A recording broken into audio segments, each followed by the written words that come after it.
إن الحمد لله أصلي وأسلم على نبينا مصطفى محمد صلى الله عليه وسلم وعلى آله وصحبه أجمعين أما بعد അല്ലാഹുവിന്റെ റസൂൽ സല്ലല്ലാഹു അലൈഹി വസല്ലം നമുക്കങ്ങേറ്റം ഉപകാരപ്രദമായ ഒരു വചനം നമുക്ക് പഠിപ്പിച്ചു തരികയാണ്. ഇത് തശഹ്ഹുദിന് ശേഷം പ്രാർത്ഥനയിൽ ഉൾപ്പെടുത്താവുന്നതാണ്, അല്ലെങ്കിൽ നമസ്കാര ശേഷം നമുക്ക് ഇതിനെ ഉരുവിടാൻ പറ്റുന്നതാണ്. എന്താണ് ആ വചനം? അല്ലാഹുമ്മ അഇന്നി അലാ ദിക്രിക വ ശുക്രിക വ ഹുസ്ന ഇബാദതി.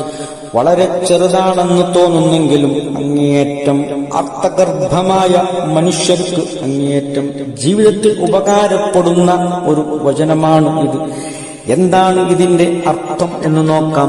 അല്ലാഹുമ്മ ഇന്നി, അല്ലാഹുവേ എന്നെ നീ സഹായിക്കണമേ എന്ന് പറഞ്ഞുകൊണ്ടാണ് ഇത് തുടങ്ങുന്നത്. അല്ലാഹുവിനോട് നാം സഹായം ചോദിക്കുകയാണ്. എന്തിനാണ് അല്ലാഹുവിനോട് സഹായം തേടുന്നത്? അലാ ദിക്രിക, നിന്നെ ഓർക്കാൻ. നോക്കൂ, നിങ്ങൾ അല്ലാഹുവിനെ ഓർക്കുന്നതിന് വേണ്ടി അല്ലാഹുവിനോട് തന്നെ നാം സഹായം അഭ്യർത്ഥിക്കുകയാണ്. കാരണം അല്ലാഹുവിന്റെ സഹായമില്ലാതെ ഒരിക്കലും നമുക്ക് അല്ലാഹുവിനെ യഥാവിധി നല്ല രൂപത്തിൽ ഓർക്കാൻ കഴിയില്ല.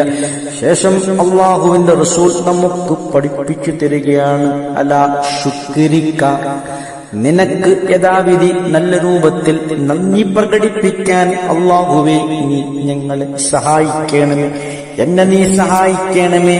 അലാ ശുക്രിക, നന്ദി പ്രകടിപ്പിക്കാൻ.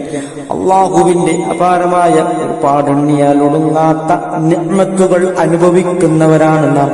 ആ നിഅ്മത്തിനൊക്കെ കൃത്യമായ നന്ദി രേഖപ്പെടുത്തണം. ആ നന്ദി രേഖപ്പെടുത്തുമ്പോൾ ആ നിഅ്മത്ത് നമുക്ക് വർദ്ധിച്ചു കിട്ടുകയും ചെയ്യും. അതിനുവേണ്ടി അല്ലാഹുവിനോട് നാം സഹായം ചോദിക്കുകയാണ്. മൂന്നാമതായി നാം ചോദിക്കുന്ന സഹായം എന്തിനു വേണ്ടിയിട്ടാണ്? വഹുസ്ന ഇബാദത്തി, ഏറ്റവും നല്ല രൂപത്തിൽ, നന്നായ രൂപത്തിൽ അല്ലാഹുവിനെ ആരാധിക്കാനും നാം അല്ലാഹുവിനോട് തന്നെ സഹായം തേടുകയാണ്.